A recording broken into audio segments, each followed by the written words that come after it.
Hello மக்களே, welcome back to SVA jobs and careers. இன்னைக்கு நம்ம பார்க்க போகிறது ஒரு ஆட்டோமொபைல் கம்பெனியில் தாங்க. ஸோ வீடியோவை ஸ்கிப் பண்ணாமல் பாருங்க அண்ட் உங்கள் ஃப்ரெண்ட்ஸ்க்கு இந்த வீடியோவை ஷேர் பண்ணுங்க. வீடியோக்குள்ளே போகிறதுக்கு முன்னாடி நம்மளோட அஃபிஷியல் டெலிகிராம், இன்ஸ்டாகிராம், வாட்ஸ்அப் குரூப்பில் ஜாயின் பண்ணிக்கோங்க. இதுக்கான ஜாயினிங் லிங்க் கீழே இருக்க டிஸ்கிரிப்ஷனில் மென்ஷன் ஆயிருக்கு. அண்ட் வீடியோவில் இருக்க வேலை வாய்ப்பு இல்லாமல் நிறைய ஜாப் அப்டேட் கொடுத்துட்ருக்கோம். ஸோ இமீடியட்டாக ஜாயின் பண்ணிக்கோங்க. நீங்கள் ஃபர்ஸ்ட் டைம் நம்ம சேனலுக்கு வரீங்கன்னா அப்போ உடனே சப்ஸ்கிரைப் பண்ணி பக்கத்தில் இருக்க பெல் பட்டனை கிளிக் பண்ணிக்கோங்க. அப்பதான் ஃபியூச்சர்ல நம்ம அப்டேட் பண்ற எல்லா வீடியோஸும் உங்களுக்கு தொடர்ந்து கிடைக்கும். வாங்க இப்ப நம்ம வீடியோக்குள்ள போலாம்.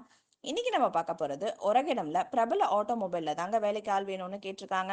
கல்வி தகுதி ITI fitter, diploma, BE mechanical ஆட்டோமொபைல்ல கேட்டிருக்காங்க. பொசிஷன் பாத்தீங்கன்னா CNC operator and setter programmer வேணும்னு கேட்டிருக்காங்க. ஆண்கள் மட்டும்தான் இந்த வேலைக்கு வேணும். வயது வரம்பு 18 முதல் 35 வரை. பணி நேரம் 8 மணி நேரம். சம்பளம் பாத்தீங்கன்னா 15,000 18,000 வரைக்கும் தராங்க. பெனிஃபிட்ஸ் என்னன்னா ESI, PF இன்சென்டிவும் தராங்க. ஸோ இந்த ஜாப் டீடைல்ஸ் பத்தி தெரிஞ்சுக்க கீழே இருக்க கான்டாக்ட் நம்பருக்கு கால் பண்ணுங்க. மேலும் இந்த மாதிரி நல்ல ஜாப் அப்டேட் பத்தி சந்திக்கும் வரை உங்களிடமிருந்து விடைபெறுவது உங்கள் SVA ஜாப்ஸ் அண்ட் கெரியர்ஸ்.